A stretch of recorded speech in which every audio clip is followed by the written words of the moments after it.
Government has been encouraging residents to feed themselves through backyard farming, and wards of the Simpson Pen and Willa May Pratt schools are doing just that. Through a partnership between the Ministries of Agriculture and Social Services, Carla Palmer tells us tonight that they're participating in a community farming program.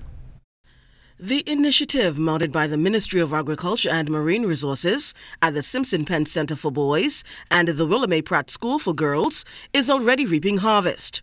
2 years ago, this was just rock and soil, and we had the residents get involved and made it what it is today. It's definitely beneficial for our children. It's a therapeutic process. They get a chance to see that hard work pays off. For a second year now, both institutions have been participating in the Ministry of Agriculture's community farming program. Superintendent of the Simpson Pen Center for Boys, Mr. Darrell Hall, and acting superintendent at the Willa May Pratt School for Girls, Ms. Gina Pratt, agree that the initiative is hopefully a lifelong lesson.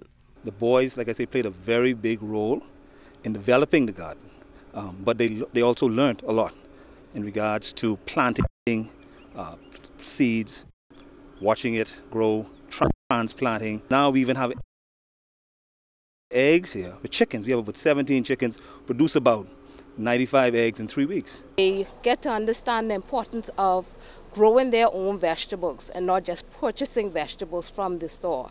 And so that is what we really want them to understand in order to be more self-sufficient and become entrepreneurs possibly in the future. In addition to the chickens, in both gardens, there's an abundance of broccoli, cauliflower, cabbage, lettuce, tomatoes, carrots, rosemary, onions, sweet pepper, and beets.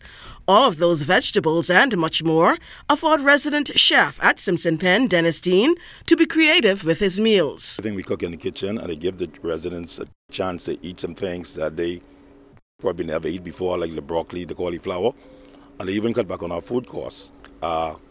I plan to do some dessert.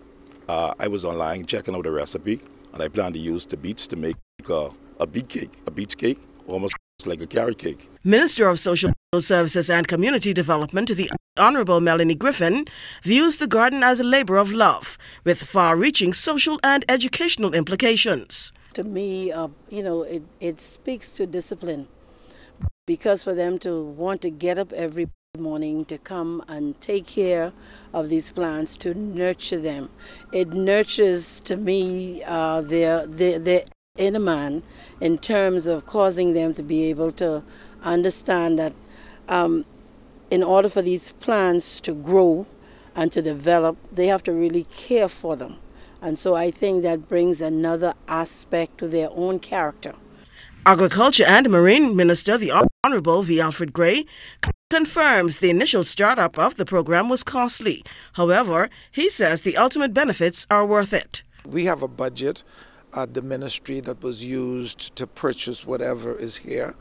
And again, money is no issue when the principles of training young boys, teaching young boys how to create opportunities for themselves in the future. In addition to those gardens, the Ministry of Agriculture has also assisted in mounting other programs at the Radflea Home for Children and at the Church of God of Prophecy Tabernacle.